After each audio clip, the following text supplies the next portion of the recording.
How's it going, everyone? So this should be the wrap up to Kings of the North. Game over, job done, mission accomplished. We've got our league position solidified. We're a Premier League team. We've got a brand new stadium. We ain't going anywhere. We're not getting relegated. We finished 14th twice. Happy days. I had an itch. I gotta scratch it. We've wrapped the season up. We finished 14th twice. The reputation of the club's huge. My reputation as a manager is getting up there, so much so that England want us. England want us to be national team manager. That's not my itch. Turned it down. The very next week, big clubs in the Premier League didn't perform to where they want to be, so they got rid of their managers and they came knocking at our door. Here's another one. Man United offered me the job interview, but they were pretty damn keen. Rejected it. That's not my itch. My itch is these boys. It's FC Penrith. I can't leave them in the lurch. I feel like the job's not done, although it is done, if that makes sense. So we're an established club, but I want us to take us that little step further. Now, as I clicked through the news at the end of the season, I turned down those jobs. The board came to me and they offered us our biggest transfer budget yet. £70 million. So bearing in mind that I'm off work for the next week and a half, I thought, can I get a season, an extra season in, and really push and try and do something a little bit special with Penrith. As I said, we were given 70 mil, so we've spent 68 million. We brought in 26, so that leaves us a deficit of what 40 mil, so we spent profit 40 mil. So that's a lot of money for us, and we've brought in less players, but high quality. This is the best transfer window we've had in the Premier League. Now I want to highlight a couple of the players, and believe it or not, the best player we signed was actually a free transfer. Barmy, innit? We spent the most money we've ever spent, and then the best one we get is a free transfer. And he's from Chelsea. Didn't play a game for Chelsea. Not one kick, not 1 minute. Lee Carter. There he is. Now, 24 years old, inside winger. Now, if you've been following the save, I've had huge issues down the left. Could not get a player ever since Chris Odomosu left us for China. We have struggled. But this lad popped up on my scouting. Free transfer, pace, acceleration, agility, balance, dribbling, even corners is quality, long shots, technique, off the ball, absolute worldie. Straight away, got him in for free, 40k a week. He's already valued at 15 mil. He's had a scorching start to the season, which we'll get to. Can't ask for any more. So he was a signing, a little bonus signing. Where we spent money, we broke our transfer record 3 times in one window. First one was Adama Silla from Everton, centre half. We conceded too many goals last season. I wanted more quality. I wanted defenders who could play the ball. I wanted physical players who could jump, strength. He's got it all. It cost me 15 million. That will rise to 20 over time. 23-year-old. In he comes. Quality. Then, again, I've struggled at right wing back. I don't think I've had one quality for 2-3 years. Sergei Koloskovsky. We call him Sergei. But he was signed. Record signing for 16.75 mil. Absolutely everything I need in a fullback. Pace, acceleration, crossing, dribbling. He's even got teamwork, technique. He's a winger who can also play wing back. Dream signing. I thought, okay, business may be done now. Not so. Let's get one more defender in, because they're striker. Carlos Eduardo. 22.5 million, rising to 23. Club record signing.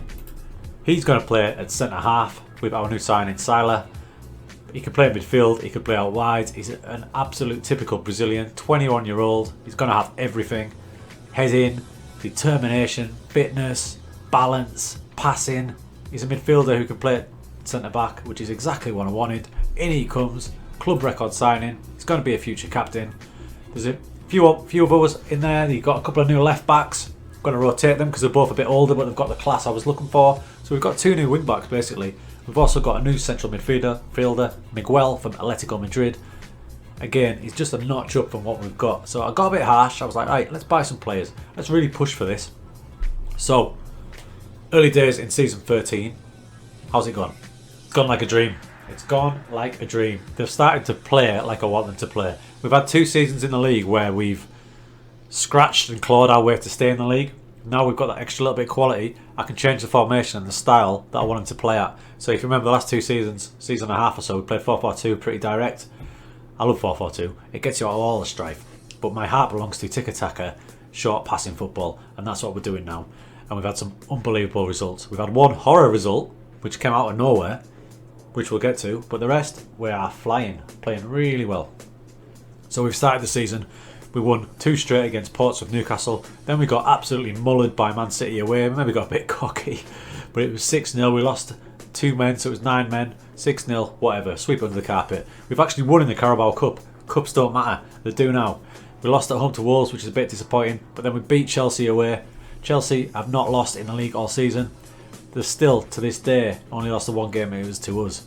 We drew against United at home after bleeding 2-0. We've knocked Tottenham out of the Carabao Cup. Disappointing home loss to West Ham, but then we rebounded with wins against Palace, against Tottenham away from home. Lost against Burnley, but we've just gone through to the 5th round of the Carabao Cup, so in the quarter-finals. And our last game, which I'm going to show you now, sums up the newfound confidence of FC Penrith. We've just battered Everton 5-0. 5-0. Probably the best result in our history, best performance in our history. If we watch the goals, we've got a whole range of goals, but all the new players are now contributing. I've got a good feeling about this team. We finished 14th, we are aiming a world higher than that. Here's Kolofsky, the right wing back, look at him. Whipping a beautiful ball to Carter, the inside forward, so 2 key positions combining. 1 zip. Corner ball, now if you remember all last season I really struggled to replace Bizet. Ward came in at the back end of last season, and now we might have found our man. Bizet scored a load of goals from crosses, Ward started to do that for us.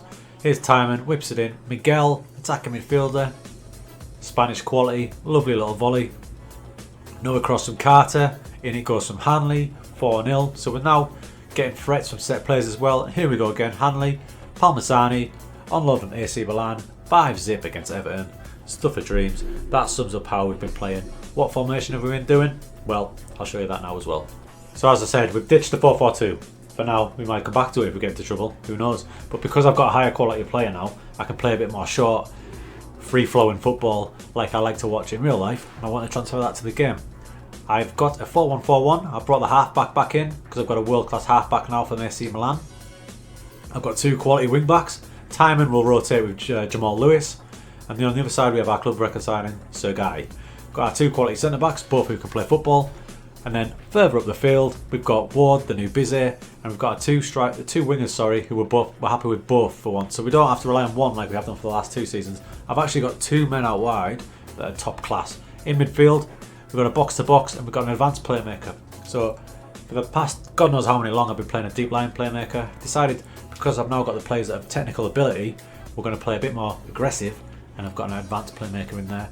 It's Miguel at the minute. It will well revert to Van Aert, who's been with us last season, but well happy. That's the formation we're going with. Down the side you'll see our TIs, our team instructions. We're positive, we're playing short, we're working the ball in the box. We've got a lower tempo, so we're being more patient. It's a patient team. If you watch any of the games, possession wise, we're up to 60, 55, 60%. Grinding teams down. I love it when we play like this. Goals are a joy to watch, and we're still a threat from set players. It has started beautifully well. That's where we sit then. We're in top 7. This is uncharted territory for the Penrith boys, but this is the season we go aggressive. It's our bonus season. Feel a bit of a tit because I said it was going to be our last season last time, but then I realised I'm on holiday. Let's push the boundaries and let's try and get Penrith in Europe to finish off, because I think that'd be a much better way to finish rather than just finishing in the lower halves and establishing ourselves. So we are 11th place, 19 points. 4 points off second. Chelsea might be out of reach in the titles, but you never know, do you?